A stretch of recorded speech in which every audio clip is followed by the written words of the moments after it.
దీర్ఘాయుష్ అంటే ఇప్పటికీ ఎవరికి అందరూ మర్చిపోయారు. అందరూ ఆయుష్ అంటే 100 ఏళ్ళు అనుకుంటున్నారు. అది 120 ఇయర్స్. సో ఒకప్పుడు మీరు చూసుకుంటే 120 సంవత్సరాలు వ్యాధులు లేకుండా బతికారు. వ్యాధులు మనుషులకు కాక మానవులకు వస్తాయని చాలా మంది అంటారు. నేను దాని గురించి చాలా రీసెర్చ్ చేశాను. ఈ వర్డ్ ఎంతవరకు కరెక్ట్, నిజంగా ఈ స్టేట్మెంట్ కరెక్టా అంటే కాదు. మీరు గమనిస్తే ప్రతి జంతువుకి క్లారిటీ ఉంది. ఎలా జీవించాలి, ఎలా చనిపోయే వరకు దానికి ఒక క్లారిటీ ఉంది. ఏం తినాలి, ఏం తినకూడదు మీరు గమనించండి. కానీ మనిషి అన్ని తింటూ ఉంటాడు, ఏం తినకూడదు అవన్నీ తింటాడు. ఏది కూడా తెలియదు, ఎలా జీవన విధానం అనేది ఏమీ తెలియదు. మన శరీరం ఉన్నది రోగాల కోసం కాదు, ఆనందంగా బతకడానికి. ఆనందంగా బతకడానికి. మరి ఇప్పుడు చూసుకుంటే 60-70 ఏళ్లకే ఇంకా అయిపోయింది జీవితం అన్నట్టుగా అనుకుంటున్నారు. మరి 100 ఏళ్ళు మీరు అన్నట్టుగా 120-125 వరకు బతకడం అంటే ఎలా అసలు? Welcome to I dream. నా పేరు లుంపిని. శతమానం భవతి అని దీవిస్తూ ఉంటారు, అంటే నిండు నూరేళ్ళు ఆరోగ్యంగా ఆనందంగా ఉండాలి అని చెప్పి. కానీ ఈ రోజుల్లో అది సాధ్యమయ్యేలాగా అస్సలు కనిపించట్లేదు కదా. కానీ అలా కాదు, సాధ్యపడుతుంది. దాని దగ్గర నాకు ఒక చిట్కా ఉంది, దాన్ని నేను ఇంప్లిమెంట్ చేస్తాను అని చెప్పేసి మాట్లాడుతున్నారు ఆయుర్వేద ప్రొఫెసర్ శ్రీనివాస్ రెడ్డి గారు. ఆయనతో మాట్లాడదాం. హలో సార్, నమస్తే. నమస్తే అండి. శతమానం భవతి అని చాలా సంతోషంగా దీవిస్తూ ఉంటారు పెద్దవాళ్ళు మన్ని. కానీ దీర్ఘాయుష్మాన్ భవ అని అంటారు. అంటే ఎలా సాధ్యపడుతుంది అంటే ఈ రోజుల్లో కండిషన్స్ని బట్టి, లైఫ్ స్టైల్ని బట్టి, కొత్తగా పుట్టుకొచ్చే రోగాల్ని బట్టి చూస్తే మాత్రం అస్సలు సాధ్యపడదు అని అనిపిస్తుంది. బట్ మీరు దానికి ఏం చెప్తారు? సో ఆయుర్వేదం ఏం చెప్తుందంటే, ఆయుర్వేదం స్టార్ట్ అవ్వటమే మాకు చరక సంహిత అనొచ్చు, అష్టాంగ హృదయం అనొచ్చు, మాకు ఋషులు ఏదైతే చెప్పారో వాళ్ళు స్టార్ట్ చేయటమే దీర్ఘ జీవిత ఆద్యం అనే పేరుతో స్టార్ట్ చేశారు. అంటే దీర్ఘ జీవితం. ఇంకొకటి ఏమో ఆయుష్ కామ్యం, అంటే ఆయుష్ని కోరుకునే ఇది అనమాట. అంటే ఫస్ట్ మనం ఆయుర్వేదం స్టార్టింగే ఆయుష్ని కోరుకునే వాళ్ళు, దీర్ఘాయుష్ని కోరుకోవడం అనేసి. సో ఫస్ట్ వాళ్ళు దేనికి ఇంపార్టెన్స్ ఇచ్చారంటే ఆయుర్వేదంలో దీర్ఘాయుష్కి ఇంపార్టెన్స్ ఇచ్చారు. దీర్ఘాయుష్ అంటే ఇప్పటికీ ఎవరికి అందరూ మర్చిపోయారు. అందరూ ఆయుష్ అంటే 100 ఏళ్ళు అనుకుంటున్నారు. అది 120 ఇయర్స్, 120 సంవత్సరాలు మనిషి ఆయుష్. సో ఒకప్పుడు మీరు చూసుకుంటే 120 సంవత్సరాలు వ్యాధులు లేకుండా బతికారు. ఓన్లీ జస్ట్ జీవించడం కాదు, వ్యాధులు లేకుండా బతికారు. మీకు ఎగ్జాంపుల్ అంటే శ్రీకృష్ణుడే 125 ఇయర్స్. ఆయన దేహం వదిలేటప్పుడు ఆయన వయసు 125 ఇయర్స్. సో అందరిది ఒకప్పుడు 120 సంవత్సరాలు ఒక్క వ్యాధి లేకుండా బతకడమే ఒరిజినల్గా సంపూర్ణ జీవనం అనేవాళ్ళు. వ్యాధులు అంటే ఇంకొకటి ఏమంటే ఇప్పట్లో ఒకటి ఉంది, అంటే మనకు ఒక నానుడి ఉంది, అంటే వ్యాధులు మనుషులకు కాక మానవులకు వస్తాయని చాలా మంది అంటారు. నేను దాని గురించి చాలా రీసెర్చ్ చేశాను. ఈ వర్డ్ ఎంతవరకు కరెక్ట్, నిజంగా ఈ స్టేట్మెంట్ కరెక్టా అంటే కాదు. శరీరం వ్యాధుల కోసం పుట్టలేదు. శరీరం పుట్టింది ఎందుకు అంటే దీనికి ఆయుర్వేద ప్రకారంగా ధర్మార్థ కామ మోక్షానం ఆయుర్వేదం సాధనం. ఈ శరీరం ఆద్యం కలు ధర్మ సాధనం, అంటే ఈ శరీరము ధర్మ సాధనం కోసం పుట్టింది. ధర్మం ఎందుకు కోసం అంటే మోక్షం కోసం, మోక్ష సాధన కోసం మనిషి పుట్టాడండి. అంటే ఆయుర్వేదంలో ఉండే, భారతదేశంలో ఉండే ప్రతి మన సంస్కృతి చెప్పేది మనకి ఏమంటే మనిషి పుట్టింది మోక్ష సాధన కోసం. అది సాధించాలంటే ఫస్ట్ ధర్మంగా జీవించాలి అనేసి. ఆ ధర్మ జీవనంలో ఆయుర్వేదం ఒక సపోర్ట్. అంటే ఏ విధంగా జీవించాలో మనకు తెలియదు. ఫస్ట్ ఆఫ్ ఆల్ మీరు గమనిస్తే ప్రతి జంతువుకి క్లారిటీ ఉంది. ఎలా జీవించాలి, ఎలా చనిపోయే వరకు దానికి ఒక క్లారిటీ ఉంది. ఏం తినాలి, ఏం తినకూడదు మీరు గమనించండి. ప్రతి జంతువు అన్ని తినదు. ప్రతి చిన్న ప్రాణితో సహా పెద్ద ప్రాణి వరకు ఏది పడితే అది ముట్టుకోదు. టైమింగ్ కూడా మెయింటైన్ చేస్తాయి. ఒక్క పంది తప్ప, పంది ఆల్ టైంలో తింటుంది. మిగిలిన ఏ జంతువు ఎప్పుడు పడితే అప్పుడు తినవు. టైం అయిపోతేనే అవి ఆపేస్తాయి. కానీ మనిషి అన్ని తింటూ ఉంటాడు, ఏవి తినకూడదు అవన్నీ తింటాడు. ఏది కూడా తెలియదు, ఎలా జీవన విధానం అనేది ఏమీ తెలియదు. మనిషికి తెలియకపోవడం వల్లే ఆచార్యులు, మన ఋషులు మనకు ఒక ఏ విధంగా జీవించాలనేది ఆయుర్వేదాన్ని మనకి ఇచ్చారు. సో అది జీవించడం, ఏ విధంగా జీవించడం అని తెలిసినప్పుడు మనిషి అది ధర్మబద్ధంగా జీవించడం వల్ల మోక్ష సాధనకు అర్హత పొందుతాడు అనేసి. సో అది పొందాలి అన్నప్పుడు మినిమం 120 ఇయర్స్ సంపూర్ణంగా జీవించినప్పుడు ఒక మనిషి తన సాధన, అంటే భూమి మీద ఏ విధంగా దేనికోసం అయితే పుట్టాడో దాన్ని సాధించడానికి ఛాన్సెస్ ఉన్నాయనేసి. అయితే మీరు చెప్పే దాంట్లో ఇప్పుడు మన శరీరం ఉన్నది రోగాల కోసం కాదు, ఆనందంగా బతకడానికి. ఆనందంగా బతకడానికి. మరి అలాంటప్పుడు ఏదైనా కొత్త జబ్బు ఏదైనా వచ్చినా కూడా, అంటే అప్పుడప్పుడు జలుబు జ్వరము ఇలాంటివి వచ్చినప్పుడు ఇమ్యూనిటీ పవర్ పెరుగుతుంది, అప్పుడు వచ్చినా పర్లేదు అని చెప్పి కొంతమందికి అస్సలు రాకుండా కూడా ఉంటుంది. కొంతమందికి ఎక్కువ వచ్చే వాళ్ళు ఇంకా స్ట్రాంగ్ అవుతారని అంటారు కదా, ఇది ఒకటి ఉంది. మరి దాని గురించి ఏం చెప్తారు? అంటే ఇప్పుడు ప్రకృతి మనం నాశనం చేయడం వల్ల రోగాలు వస్తూ ఉన్నాయి. మీరు గమనించండి, కరోనా వచ్చిన టైంలో చెట్లన్నీ కొట్టేయడం వల్ల సిలిండర్స్ కోసం, ఆక్సిజన్ సిలిండర్స్ కోసం హాస్పిటల్కి వెళ్ళాల్సి వచ్చింది. అదే బయట చెట్లు ఉన్నప్పుడు దాని ఛాన్సెస్ చాలా తక్కువ. అంటే మీరు ప్రకృతి నాశనం చేసే కొద్దీ ప్రకృతి ఇంకొక చోట దొరక మీరు డబ్బులు పెట్టి ప్రకృతిని కొనాల్సి వచ్చిన పరిస్థితి వచ్చింది. ప్రతిదీ ఇప్పుడు చూడండి, అన్ని ఇండ్లు కడుతూ ఉన్నారా, ఎక్కడైనా ప్లేస్ వదిలినారా చెట్లకు? ఒక చెట్టుకు ఒకప్పుడు మీరు గవర్నమెంట్ ఇవి తీసుకుంటే మామూలు పల్లెటూరులో అయినా కానీ ఇండ్లు కట్టుకున్నప్పుడు ఈవెన్ గవర్నమెంట్ క్వార్టర్స్ తీసుకున్నప్పుడు నాకు బాగా గుర్తు చుట్టూ చెట్లు ఉండేవి, ఎంత ప్లాంట్ వదిలేవాళ్ళు.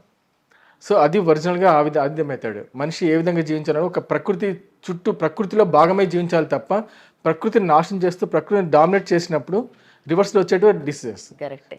ప్రకృతి మీరు ఎంత సంహరిస్తారో మీ శరీరం మీది కూడా అంతగా సంహరించబడుతుంది దేహం. దానివల్ల రోగాలు వస్తున్నాయి. కానీ రోగాలు స్పెసిఫిక్గా అంటే ఆయుర్వేదంలో క్లియర్గా చెప్పారు. రోగం ఎందుకు వస్తుంది అంటే ఒక్కటే రీజన్, అధర్మమే కారణం. అధర్మం ఏ రూపమైనా కావచ్చు. అంటే ఎగ్జాంపుల్, అధర్మం అంటే మనం ఇంకో ఇతరులకు చేసే చెడు ఒకటే కాదు. మీరు మీ కెపాసిటీ మించి తిన్నారనుకోండి, అది అధర్మం కిందకే వస్తుంది. అప్పుడు మీకు కడుపు నొప్పి వస్తుంది, వామిటింగ్ రావచ్చు, లూజ్ మోషన్స్ కావచ్చు, ఇవన్నీ ఎన్నో ప్రాబ్లమ్స్ వస్తాయి కదా. అది మీరు శరీరానికి సంబంధించిన అధర్మం. అది ఇతరులకు చేయటం అదే ఆలోచనలో కూడా మనిషి ఆలోచనలో కూడా చెడు ఆలోచన చేసినప్పుడు అది అధర్మం కిందికి అవుతుంది, దానివల్ల రోగాలు వస్తాయి. సో మీరు ఏ విధ సైన్స్ తీసుకున్నా కూడా అధర్మమే ఫైనల్గా కావచ్చు. మరి ఇప్పుడు చూసుకుంటే 60-70 ఏళ్లకే ఇంకా అయిపోయింది జీవితం అన్నట్టుగా అనుకుంటున్నారు. మరి 100 ఏళ్ళు మీరు అన్నట్టుగా 120-125 వరకు బతకడం అంటే ఎలా అసలు? అంటే దానికి ఆచార్యులు చాలా అంటే మెడిసిన్స్ వైజ్ కావచ్చు, ఆహారం వైజ్ కావచ్చు, అన్ని రకాలుగా మనకి ఇచ్చారు. అంటే ఒకటి ఏం చెప్పారంటే అభ్యంగ స్నానం అనేసి ఒకటి చాలా ఇంపార్టెంట్ చెప్పారు. అంటే ఇప్పుడు ఫర్ ఎగ్జాంపుల్ చెప్తాను, తలస్నానం చేసినప్పుడు ఇప్పుడు ఎంతమంది చెవిలో నూనె వేసుకుంటున్నారు, తలపైన నూనె పెట్టుకుంటారు. అంటే చాలా చోట్ల తలకు రాత్రి నూనె రాసుకున్నారు. ఇప్పుడు రేపు పొద్దున స్నానం చేయాలంటే, తల స్నానం చేయాలంటే ముందు రోజు తలకు నూనె పెట్టుకునే వాళ్ళు. ఇప్పుడు ఎంతమంది కేరళలో ఒక్కటే ఇప్పటికీ పెట్టుకుంటున్నారు, మిగిలిన చోట్ల ఎంతమంది పెట్టుకుని నాకైతే తెలియదు.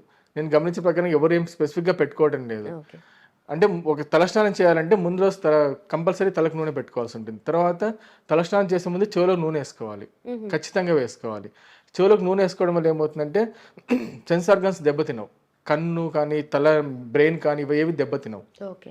సో తర్వాత చేతులు అరికాళ్ళకు పాదాలకు నూనె రుద్దుకునే వాళ్ళు బాగా రుద్దుకోవడం వల్ల అది శరీరంలో బ్యాలెన్సింగ్ జరుగుతుంది, హీట్ అవన్నీ బ్యాలెన్స్ అవుతాయి. అప్పుడు మీరు స్నానం చేసినప్పుడు మీలో ఉండే టాక్సిన్స్ అంతా బయటికి పోవడానికి హెల్ప్ అవుతుంది. తర్వాత ఆయుష్ పెరుగుతుంది. ఇప్పుడు అలా తలస్నానం చేయడం లేదు, మీరు డైరెక్ట్గా తలస్నానం చేయడం వల్ల ఆయుష్ క్షీణిస్తుంది, నరాలన్నీ ఆయుష్ తగ్గిపోతుంది, బ్రెయిన్ మొత్తం అన్ని పొరపాట్లే ఉన్నాయి. ఎక్కడ తెలియదు, మొత్తం ఏమీ తెలియదు. ఇప్పుడు నా ప్రకారంగా అయితే ఏమీ తెలియదు, సబ్జెక్ట్ ఎవ్వరికి తెలియదు. మొత్తం పోవడం వల్ల మీరు గమనిస్తారంటే మ్యాక్సిమం పీపుల్ నా దగ్గరికి వచ్చినప్పుడు పేషెంట్స్ ఒక్కటే చెప్తారు, ఆడవాళ్ళందరితో చెప్పింది నేను కామన్గా ఒక స్టేట్మెంట్ చెప్తాను. ఎక్కువగా 40 years ఏజ్లో చాలామంది వచ్చారు, మ్యాక్సిమం సయాటికా పెయిన్స్తో వచ్చారు, నడుము నొప్పి సయాటికా పెయిన్స్తో వచ్చారు. అందరి కోరిక ఏమంటే వాళ్ళ పిల్లలు చదువుతూ ఉన్నారంటే, సార్ మా పిల్లలు పెళ్ళయ్యే వరకు మేము హెల్తీగా ఉంటే చాలు, తర్వాత పోయినా పర్లేదు, అంతవరకు మాకు తగ్గించండి రోగం అనేసి. సపోజ్ పిల్లలకి పెళ్ళై ఉంటే వాళ్ళ పిల్లలు పుట్టే వరకు మాకు రోగం తగ్గించండి, తర్వాత మేము పోయినా పర్లేదు. అంటే ఎవ్వరు కూడా ఆయుష్ని కోరుకోవటం లేదు. మీరు గమనించండి, అందరు 60 years తర్వాత నాకు బతకడమే వద్దు నేను వెళ్ళిపోతాను అనేసి మ్యాక్సిమం లేడీస్, జెంట్స్ అయితే ఎక్కువ అడిగింది నేను వినలేదు. లేడీస్ అయితే ప్రతి ఒక్కరు చెప్పిన మాట 60 సంవత్సరాల తర్వాత నాకు వద్దు జీవితం అనేసి అంటున్నారు. అంటే లేడీస్ జీవితం ఎంత దుర్భరమైందో మీరు గమనించవచ్చు. బయటికి ఎవరు కనిపించడం లేదు, అంటే బయటికి అందరూ బాగానే కనిపిస్తున్నారు కానీ మ్యాక్సిమం పీపుల్లో ఎవరిలో ఇంట్రెస్ట్ లేదు లైఫ్ పైన. ఆటోమేటిక్ ఇంట్రెస్ట్ అయినప్పుడు ఆయుష్ తగ్గిపోతుంది. మనిషికి జీవనించాలన్న కోరిక లేనప్పుడు ఆయుష్ ఎలా పెరుగుతుంది, తగ్గిపోతుంది. ఎందుకు తగ్గుతుందంటే ఆ స్ట్రెస్ లెవెల్స్ పెరుగుతూ ఉన్నాయి. ఫర్ ఎగ్జాంపుల్ ఇప్పుడు ఆయుష్ మీరు 100 సంవత్సరాలు ఉన్నారు, ఇప్పుడు లేడీస్నే తీసుకున్నప్పుడు ఆ మెన్స్ట్రువల్ సైకిల్ పీరియడ్లో ఎలా ఉంటుందో వాళ్ళు కరెక్ట్గా ఇలాంటి ఫుడ్డే తినాలని చెప్పారు ఆయుర్వేదంలో. ఇలా దర్భచాప్ మీదే పండుకోవాలి, ఇట్లా ఎక్కడంటే అక్కడే పరుపుల పైన పండుకోకూడదు, దర్భచాప్ మీదే పండుకోవాలి, అప్పుడైతే బ్లీడింగ్ కంట్రోల్లో ఉంటుంది. తర్వాత వచ్చేసి ఫుడ్ కూడా అంటే పాలు, నెయ్యి, అన్నము, తర్వాత పెసరబ్యాలు ఇవే తినాలి, అంటే కూలింగ్ చేసేటి శరీరానికి కూల్ చేసేటి తినాలి. ఈ మసాలాలతో సహా ఏవి తినకూడదు, మొత్తం అన్ని తింటున్నారు. సో దాని నుంచే ఇప్పుడు పీసీఓడి ప్రాబ్లమ్స్ పెరగడం కానీ, ఒబేసిటీ కానీ, హార్మోన్ ఇంబ్యాలెన్స్ కానీ, మొత్తం ఆ పీరియడ్ టైంలో చేసిన ఇంబ్యాలెన్సే లైఫ్ టైం వాళ్ళు సఫర్ అవుతూ ఉన్నారు. ప్లస్ అది ఇలా ప్రాబ్లమ్స్ ఇది చేయకూడదని చెప్పేవాళ్ళు కూడా ఎవరు లేకుండా పోయారు ఇప్పుడు. సో ఇంకోటి ఏమంటారంటే పీరియడ్స్ టైంలో పెయిన్ కామన్ అంటారు, అసలు కామన్ కానే కాదు. వాళ్ళు ఫుడ్ మెయింటైన్ చేసినప్పుడు అసలు పెయిన్ అనేది రాదు. కానీ ఇప్పుడు మోడర్న్ సైన్స్ ఏం చెప్తా అంటే పెయిన్ అనేది కామన్ అని చెప్తారు. నేను ఎంతమంది చూస్తాను, లేదు వాళ్ళకి లైఫ్ స్టైల్ చేంజ్ చేస్తే కానీ పెయిన్ రానే రాదు అసలు. సో అది తెలియని, సైన్స్ తెలియని కూడా తెలియదు ఇలా ఉంటుంది లైఫ్. అందుకని అప్పుడు ఫుడ్ చేంజ్ చేశారు ఆయుర్వేదంలో, ఫుడ్ ముందే చేంజ్ చేశారు. ప్లస్ దర్భ చాప్ మీద పండుకోవాలి, ప్లాస్టిక్ చాపల పైన కూడా పండుకోకూడదు, దేని మీద భూమి మీద పండుకోకూడదు, పరుపు పైన పండుకోకూడదు. మీరు దర్భ చాప్ మీద పండుకున్నప్పుడు దాంట్లో ఎలక్ట్రిసిటీ ఉంటుంది, దాని యాక్షన్స్ డిఫరెంట్, అది బ్లీడింగ్ని కంట్రోల్ చేస్తుంది, ఎక్సెస్ బ్లీడింగ్ ఉన్న దాన్ని కంట్రోల్ చేస్తుంది. ప్లస్ దాన్ని చాలా బ్యాలెన్స్, బాడీలో ఉండే హీట్ని అంతా బ్యాలెన్స్ చేస్తుంది. ఎందుకంటే లేడీస్ జనరల్గానే హీట్ ఎక్కువ ఉంటుంది, అది బ్యాలెన్స్ చేయడం వల్ల ఎన్నో ప్రాబ్లమ్స్ పోతాయి. సో అదంతా చెప్పడం లేదు, టెక్స్ట్లో కూడా చాలా లేవు. తర్వాత బయట కూడా చెప్పడం లేదు. ప్లస్ అందరూ సైన్స్ని నమ్మడం వల్ల సైన్స్లో చెప్పింది కన్ఫర్మ్ చేసుకోవడం వల్ల బ్రెయిన్లో అది కన్ఫర్మేషన్ చేసేసుకుంటున్నాను. సో ఇలా ఎందుకంటే నేను పేషెంట్ చూసినప్పుడు చూశాను కొంతమంది 80 ఏళ్ళ వాళ్ళని 60 ఏళ్ళ వాళ్ళని వాళ్ళకు 6 డెలివరీలు అయినా కూడా ఒక్కసారి కూడా జీవితంలో హాస్పిటల్ మెట్లు ఎక్కలేదు. అలాంటి వాళ్ళని చూసిన తర్వాత ఓకే ఎందుకు అంటే వాళ్ళు అప్పుడు జీవన విధానం. ఇంకోటి ఏమంటే అప్పట్లో అభ్యంగ స్నానం అనేసి చేసేవాళ్ళు. వారానికి ఒక్కసారైనా అంతా నూనె పూసుకొని శరీరం అంతా నూనె పూసుకొని తర్వాత ముక్కులో కంట్లో చెవిలో నూనె వేసుకునేవాళ్ళు. అది చేయటం వల్ల ఏమవుతుందంటే జీవితకాలం బ్రెయిన్ ఎప్పుడు వీక్ కాదు. ఓకే. తర్వాత పక్షవాతం ఎప్పటికీ రాదు జీవితంలో. కళ్ళు ఎప్పటికీ వీక్ కావు, పండ్లు ఊడవు. నూనెకి ఇంత అంటే ఎంత డైరెక్ట్ కనెక్షన్? అంటే నూనెకు సపోర్ట్ చేసేది ఉంది. దాంట్లో మేము మెడికేటెడ్ ఆయిల్స్ చేస్తాం కొన్ని. ఓకే. వాటికి ఎంత పవర్ ఉంటుందంటే నేను ఒక డ్రాప్స్ చేసి ముక్కులోకి ఇచ్చినప్పుడు ఆయనకు బ్రెయిన్లో బ్లాక్స్ ఉన్నాయి. అప్పటికి నాకు తెలియదు. 1 మంత్ తర్వాత ఆయన కొంచెం చెయ్యి వీక్నెస్ అనిపిస్తే 1 మంత్ నుంచి వీక్నెస్ అంటే అతను బెంగళూరుకి వెళ్ళి చెకప్ చేసుకున్న తర్వాత బ్రెయిన్లో బ్లాక్స్ అని చెప్పారు. కానీ అతనికి పెరాలిటిక్ అటాక్ కాలేదు. ఎందుకు కాలేదు అంటే ఈ డ్రాప్స్ వేసుకోవడం వల్ల. సో ఎప్పటికీ అది వీక్ కాదు, బ్రెయిన్ వీక్ కాదు ఒకటి. తర్వాత కన్ను ఎప్పటికీ వీక్ కాదు, కంటి చూపు అనేది ఎప్పటికీ 120 years తగ్గదు. ఒక్క పన్ను కూడా పడదు నా ప్రకారంగా. చెవిలో నూనె వేసినప్పుడు 120 years పంటి ప్రాబ్లమ్స్ అనేది రావు. అంటే పంటి డాక్టర్స్ అంతా క్లోజ్ చేస్తారు. మీరు గమనిస్తే 30 years బ్యాక్ పంటి డాక్టర్స్ ఎంతమంది లేరు. ఆ పంటి ప్రాబ్లమ్స్ తక్కువ. ఎందుకంటే అప్పుడు అందరు చెవిలో నూనె తినడం కూడా నెయ్యి ఇవన్నీ ఎక్కువగా తినేవాళ్ళు ఒకప్పుడు. అంటే అది ప్యూర్ ఆర్గానిక్ కాబట్టి ఆ టైంలో బాగా తినేవాళ్ళు. ఇప్పుడు ఎందుకు పాలు ఇవన్నీ వద్దంటున్నారంటే ఆర్గానిక్ కాకపోవడం వల్ల. ఇప్పుడు ఆర్గానిక్ కాకపోవడం వల్ల అన్నీ ఇది అంటే కెమికలైజ్డ్ మిక్సింగ్ అయిపోయి సో ఇప్పుడు మిల్క్ డైట్ అంతా చాలామంది డాక్టర్స్ వద్దంటున్నారు. ఓకే. సో అప్పుడు ఆ రకమైన ఫుడ్ తర్వాత శరీరానికి కూడా అభ్యంగ స్నానం చేసేవాళ్ళం. సో అభ్యంగ స్నానంలో ఏమంటే స్పెసిఫిక్ మేము దాన్ని ఏమంటే ఇది అంటే ధాతు వృద్ధి సంబంధించిన మెడిసిన్స్తో తయారు చేస్తాము. అది వాడినప్పుడు ఏమంటే జీవితకాలంలో పెయిన్స్ అనేటివి రావు, మజిల్స్ వీక్ కావు 120 years, తర్వాత బోన్స్ వీక్ కావు. అది పూస్తూ ఉన్నప్పుడు 1 year తర్వాత ఏ ఆర్గాన్ కూడా వీక్ కాదు, మీకు ఆర్గాన్స్ ఏవి కూడా వీక్ కాదు. అంటే ఆ ఆర్గాన్స్ యొక్క ఏమంటాం స్ట్రెంగ్త్ పెరుగుతుంది. మీరు గమనిస్తే ఏమవుతుందంటే ఇప్పుడు ఓల్డ్ ఏజ్కి యంగ్ ఏజ్కి డిఫరెన్స్ ఏమంటే ఓల్డ్ ఏజ్లో అన్నీ గట్టి పడిపోతాయి. ఒకటి శరీరాలు గట్టి పడిపోతాయి, తర్వాత స్టిఫ్నెస్ పెరుగుతుంది, స్టిఫ్ అవుతుంది. అందుకే మూమెంట్స్ ఫ్రీ ఉండదు. మీరు చూడండి డ్యాన్స్ చేసేటప్పుడు యంగేజ్ ఉండే వాళ్ళు డ్యాన్స్ చేయడం, ఓల్డ్ ఏజ్ ఉండే వాళ్ళకి డ్యాన్స్ వాళ్ళు డ్యాన్స్ అయినప్పటికీ ఫ్లెక్సిబిలిటీ పోతుంది. ఫ్లెక్సిబిలిటీ ఎందుకు పోతుందో డ్రైనెస్ క్రియేట్ అవుతుంది. అది వయసు అయిపోయిన తర్వాత డ్రైనెస్ క్రియేట్ అవుతుంది. ఇది అభ్యంగం చేస్తూ ఉన్నప్పుడు నిత్యం అభ్యంగం చేసుకుంటున్నప్పుడు ఏదైతే ఉంటుందో ఆ స్టిఫ్నెస్ క్రియేట్ కాదు, ఎప్పుడు ఆయిలీగా ఉంటుంది. సో యంగేజ్లో ఎలా ఉంటుందో ఓల్డ్ ఏజ్లో కూడా అలాగే ఉంటుంది. ఒకప్పుడు అవన్నీ పాటించారు. తర్వాత ఫుడ్ కూడా అలాగే 2 సార్లు భోజనం ఆయుర్వేద ప్రకారంగా 2 times meals. 3rd times meal చేసినప్పుడు మీకు ఆయుష్ తగ్గుతుంది. 4th ఏం చేస్తే ఇంకా గెస్ట్ చేసుకోవచ్చు ఆయుష్ ఎందుకు క్షీణిస్తుంది అంటే టైమింగ్స్ ఆఫ్ ఫుడ్ టైం ఎంత పెరుగుతుందో అంత ఆయుష్ క్షీణిస్తుంది. కానీ క్వాంటిటీ ఒకటే మీల్లో ఎక్కువ కాకుండా కొంచెం షార్ట్ మీల్స్ అలా తీసుకోవాలని అంటారు కదా, షార్ట్ డ్యూరేషన్ గ్యాప్ ఇచ్చి. ఇది మోడర్న్ వాళ్ళు చేసిన అది మిస్టేక్ అని ప్రతిదానికి ఒక కౌంటర్ ఉంటుంది. వాళ్ళు చేసిన ఇది వాళ్ళు మనకు అంటించిన కొన్ని పైత్యాలు చాలా అంటించారు మోడర్న్ సైన్స్. దాంట్లో ఇది ఒకటి. ఒకప్పుడు రొట్టె తిని మార్నింగ్ వెళ్తే ఈవినింగ్ వచ్చి తినేసి పండుకునేవాళ్ళు. మీరు గమనిస్తే మీరు ఉదయం లేచినప్పుడు ఎర్లీ మార్నింగ్ అంటే ఇప్పుడు అసలు లేయటం అనేది తెలియదు. మార్నింగ్ 4 o'clock అప్పుడు లేస్తుంది అందరూ, ఆడవాళ్ళైనా మగవాళ్ళైనా 4 గంటలకు లేచేవాళ్ళు. ఇప్పుడు టైమింగ్ మారిపోయింది. తర్వాత మీరు టిఫిన్ టైమింగ్ 3 పూట్ల స్టార్ట్ అయింది. ఒకప్పుడు 2 పూట్లనే. ఉదయం అంటే గంజి లాంటిది ఏదో తాగేవాళ్ళు. తర్వాత అరౌండ్ 10 o'clockకి 9 to 11 లోపల ఒక మీల్స్ తినేసేవాళ్ళు, కంప్లీట్గా ఫుల్ తినేసేవాళ్ళు. తర్వాత మళ్ళీ 5 to 7 ఈవినింగ్ తినేసేవాళ్ళు. అంటే అప్పుడు తినే ఫుడ్ ఏమంటుందంటే లాంగ్ స్టాండింగ్. అంటే మీరు ఎగ్జాంపుల్ చెప్తాను, రొట్టె ఎక్కువ తినేవాళ్ళు, రొట్టెలు జొన్నలు అనుకో, ఇక్కడ రొట్టెలు ఇంకొక చోట ఇంకొకటి ఏదైనా ఉండొచ్చు. బట్ ప్రాసెస్ మెథడ్ ఏదైతే ఉందో మీరు గమనిస్తే ఒకప్పుడు జొన్నలైనా గోధుమలైనా ఇసిరనేవాళ్ళం కదా. ఇసిరినప్పుడు ఏమవుతుందంటే అది హీట్ క్రియేట్ కాదు, దాంట్లో ఎనర్జీ ఏమీ వేస్ట్ కాదు. అదే మీరు మిక్సీకి వేసినా లేకపోతే గ్రైండింగ్ చేసినా అది హీట్ క్రియేట్ అవుతుంది కదా, ఎనర్జీ మొత్తం పోతుంది. మీరు ఎంత తిన్నా మీరు ఆకలి అవుతుంది. మీరు ఇసురుకొని తినింది ఆకలి కాదు. తర్వాత మీరు తిన్నప్పుడు మీరు ప్రతి ముద్దకు లాలాజలం మిక్స్ అవ్వాలి. మిక్స్ కాకపోతే మళ్ళీ ఆకలి అవుతుంది. మీరు గమనించి తిండిలో చాలా మెథడ్స్ ఉంటాయి. మీరు తిన్నప్పుడు ప్రతి ముద్దకు లాలాజలం మిక్స్ అవ్వాలి. నీళ్ళు తాగినప్పుడు కూడా ప్రతిసారి మీరు చాలా మంది డైరెక్ట్ నోట్లో పైప్ అన్నట్టుగా పోస్తారు. పైప్ కాదు, నోరు నుంచి లోపల పైప్ లేదు యాక్చువల్గా. మీరు పోసింది ప్రతి ముద్దలాగా దిగుతుంది. ప్రతి ముద్దలో లాలాజలం మిక్స్ అవ్వాలి.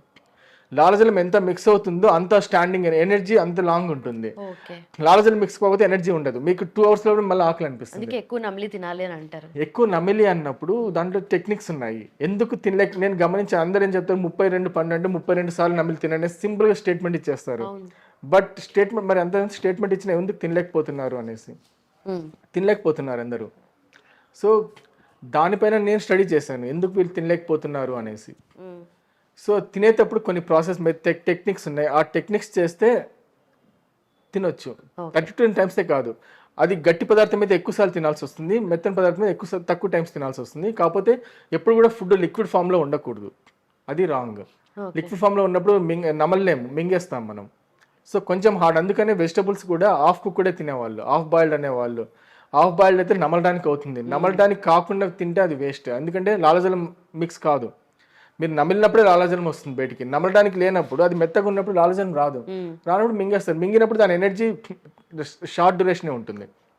మీరు ఏదైనా సరే బాగా నమిలినప్పుడు లాంగ్ స్టాండింగ్ ఎనర్జీ ఇస్తుంది. సో ఇప్పుడు వాళ్ళు చెప్పిన 2 hours అన్నప్పుడు అందరు మింగుతారు కదా, అన్ని మింగినప్పుడు మీకు ఏముంటుంది, జ్యూస్ కూడా రాంగ్ కాన్సెప్ట్ యాక్చువల్గా. ఫర్ ఎగ్జాంపుల్ ఆయుర్వేదంలో చెప్పారు షుగర్ కేన్ జ్యూస్ తాగుతాము, ఏదైతే యంత్ర నిష్పత్తి తాగుతా అంటే యంత్రంతో ద్వారా పీడనం చేసిన అంటే మనం ప్రాసెస్ చేసిన జ్యూసెస్ అన్నీ ఏమవుతాయంటే బాడీలో హీట్ క్రియేట్ చేస్తాయి. సో దాని గురించే వాళ్ళు అల్లము నిమ్మకాయ పెట్టడానికి అదే రీజన్. వాళ్ళకు కూడా టేస్ట్ అనుకుంటారు, టేస్ట్ కోసం కాదు, అది దాని సైడ్ ఎఫెక్ట్ తీయడం కోసము నిమ్మకాయ అల్లం పెట్టేది. అది ఎందుకంటే యంత్రంలో తీయడం వల్ల దానికి సైడ్ ఎఫెక్ట్ వస్తుంది, సో అది రాకుండా బ్యాలెన్స్ చేయడం కోసం అల్లం నిమ్మకాయ పెడతాను. సో ఈ విధంగా ఎన్నో ప్రాసెస్లు మనం రాంగ్ ప్రాసెస్లో తింటున్నాం. జ్యూసెస్ కూడా రాంగ్ ప్రాసెస్, పండు డైరెక్ట్గా తినటమే కరెక్ట్ ప్రాసెస్ యాక్చువల్గా. కాబట్టి వెజిటబుల్స్ తర్వాత ఇదే మీరు జొన్నలైనా గోధుమలైనా ఇసిరి తినటం, తర్వాత దంపుడు బియ్యం అది లాంగ్ స్టాండింగ్ ఎనర్జీని ఇస్తుంది, అది తిన్నప్పుడు కూడా మీకు ఆకలి తొందరగా కాదు. అదే మిషన్ పట్టింది పాలిష్డ్ ఫుడ్ తొందరగా, ఎందుకంటే దాంట్లో ఎనర్జీ ఉండదు కాబట్టి తొందరగా ఆకలి అవుతుంది. సో వాళ్ళు మనకంటే ఇచ్చారు. తర్వాత ఇంకొకటి ఏమంటే నైట్ మీరు 9 లోపల పండుకుంటే మీరు 5 o'clock తిన్నా కూడా ఆకలి కాదు, కావాలంటే గమనించండి. మీరు 5 o'clock భోంచేసి ఫుల్గా ఈవినింగ్ నైట్ 9-10 o'clock వరకు మీకు అస్సలు తినాలనిపించేది, ఆకలి కూడా కాదు. 10 తర్వాత మీరు మేల్కొని ఉన్నారంటే మీకు కంపల్సరీ తినాలని అనిపిస్తుంది. ఎందుకు అంటే అప్పుడు ఒక ఇది అమినో యాసిడ్ ప్రొడ్యూస్ అవుతుంది బ్రెయిన్లో, ఇది రీసెర్చ్ చేయబడింది. అది ప్రొడ్యూస్, దాని గుణం ఏమంటే ఏదైనా నమలాలి, ఆకలి కూడా కాదు, నమలాలన్న ఫీలింగ్. అందుకని మనం కరెక్ట్ 10 తర్వాత ఇలా చూస్తాం ఏదైనా కనిపిస్తుందా అనేసి. సో దానివల్ల అది తినడం ఏమైపోతుందంటే మీరు అప్పుడు తిన్నారంటే మీకు ఆయుక్షీణమే, అదంతా నైట్ తింటే ఆయుక్షీణమే. సో మనకు తెలియకుండా ఎన్నో ఆయుక్షీణాలు. ఇది 2 times తిన్నవాడికి ఎప్పటికీ ఆయుక్షీణం, వాడు 20 years బతుకుతారు. 3 times తిన్న వాళ్ళది ఆయుష్ తగ్గుతుంది, 4 times తిన్న వాళ్ళకి ఇంకా మిడిల్ తిన్న వాళ్ళకి చెప్పలేము, వాళ్ళ ఆయుష్ ఎంత అనేది కూడా జడ్జ్మెంట్ రాదు. కానీ ఇప్పుడు మోడర్న్ సైన్స్ దయ వల్ల బతుకుతున్నారు. ఎలా బతుకుతున్నారంటే మెడిసిన్స్ వాడుతూ బతుకుతున్నారు. జీవితకాలం కాబట్టి అంటే హ్యాపీగా ఆనందంగా అన్ని తిని బతకడం లేదు, మెడిసిన్స్ వేసుకుంటూ జీవిస్తున్నారు. సైన్స్ చేసిన అది మంచో చెడో తెలియదు కానీ అందరూ మందులతో బతుకుతూ స్థితికి వచ్చేసారు. ఎవరు కూడా మందులు లేకుండా బతికే స్థితిలో ఎవరు లేరు ఇప్పుడు. సో మొత్తానికి మన లైఫ్ స్టైల్లో ఇన్ని మార్పులు జరిగాయి కాబట్టి ఆయుష్ కూడా తగ్గుతూ వస్తుంది. మనం కోరుకోవడం కూడా మీరు ఎవరైనా గమనించి ఎవరైనా అడగండి, ఎవరు బతకాలని ఇష్టపడటం లేదు, ఎవరిలో కూడా ఇంతజాజం లేదు. అంటే ఒకప్పుడు అంటే ఒక ఒరిజినల్ గా మనిషి అన్నప్పుడు యాక్టివ్నెస్ ఉంటుంది, ఇంతజాజం ఉంటుంది, జీవించాలన్న ఒక ఉత్సాహము అది చాలా ఉంటుంది. అది కూడా పోయింది, ఇప్పుడు మనిషిలో ఉండాలన్న ఫీలింగ్ పోయింది. సో అందుకని సైన్స్ ఎలా చెప్తుందంటే ఇప్పుడు మీరు ఆయుష్ తగ్గిపోయింది అని చెప్తున్నారు, ఏం తగ్గలేదు, ఆయుష్ ఎప్పటికీ తగ్గలేదు. మనం మొత్తం ఫుడ్ ప్రాసెస్ మొత్తం మారింది, ఎక్సర్సైజ్ లేదు, శరీరంలో చెమట రావాలి మనిషి 120 years బతకాలంటే సింపుల్ టెక్నిక్ 2 hours చెమట రాగలిగితే ప్రతిరోజు, అంటే ఉదయం 1 hour exercise, evening 1 hour exercise అన్న గేమ్స్ అన్న చేసి చెమట వచ్చేలాగా చేయగలిగిన అతని ఆయుష్ 120 years ఉండే ఛాన్స్ ఉంది. ఇప్పుడు ఎక్సర్సైజ్ స్వెట్ లేదు. ఇంకోటి మోస్ట్ ఇంపార్టెంట్ అంటే భోజనం చేసేటప్పుడు స్వెట్ రావాలి. స్వెట్ అంటే మీరు భోజనం చేయగానే మీకు ఆటోమేటిక్గా శరీరం అంతా కొంచెం స్వెట్ వచ్చిన ఫీల్ వచ్చేస్తుంది. మీరు ఫ్యాన్ వేసుకోకూడదు, అందుకే ఫ్యాన్లో ఉండకూడదు, మినిమం లైట్ గాలి ఉండాలి తప్ప ఫుల్ వాల్ ఉండదు. ఏసీలు అసలు తినకూడదు. మీరు తిన్నప్పుడు అది డ్యామేజ్ అవుతుంది. మన అవన్నీ రూల్స్ అది బేసిక్స్ లో తీసుకుంటే మాక్సిమం డ్యామేజ్ చేసేసుకున్నాము, రూల్స్ ఏ మర్చిపోయాము. కాబట్టి 120 years అంటే మనకి అది ఊహ కళ అనుకుంటాం, అసలు కళ కాదు, చాలా simple and easiest technique to live.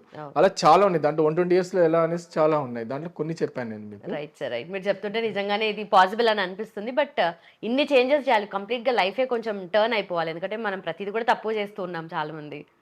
అంటే మీకు ఒక్కటి ఎందువల్ల అది అంటే మనిషి యొక్క లైఫ్ ఎసెన్సే హ్యాపీనెస్, అంటే శాంతి. నేను నా ఉద్దేశం హ్యాపీనెస్ అని కూడా జాయ్ అంటాం ఇంగ్లీష్లో, ఎగ్జాక్ట్ వర్డ్ అంటే జాయ్, లేకపోతే హ్యాపీనెస్ తీసుకోవచ్చు. సో శాంతి మనిషి యొక్క జీవనం యొక్క ఫైనల్ ఎసెన్స్. మీరు పండుకున్నప్పుడు ప్రశాంతంగా పండుకోగలిగారంటే మీరు ఆ రోజు ఎంజాయ్ చేసినట్టు. మీకు ఆ ప్రశాంతత లేదంటే కాదు అనేసి. మీరు ఎంతైనా వర్క్ చేయండి, 24 hours గాడిలాగా పని చేయండి, ఇట్స్ నాట్. మీరు ప్రశాంతంగా పండుకుంటే ఎస్ మీ ఫుల్ఫిల్ అయింది ఆ రోజు అనేసి. సో మీరు మితిమీరిన వర్క్ చేసినప్పుడు కూడా మీకు ఆ ప్రశాంతత దొరకదు.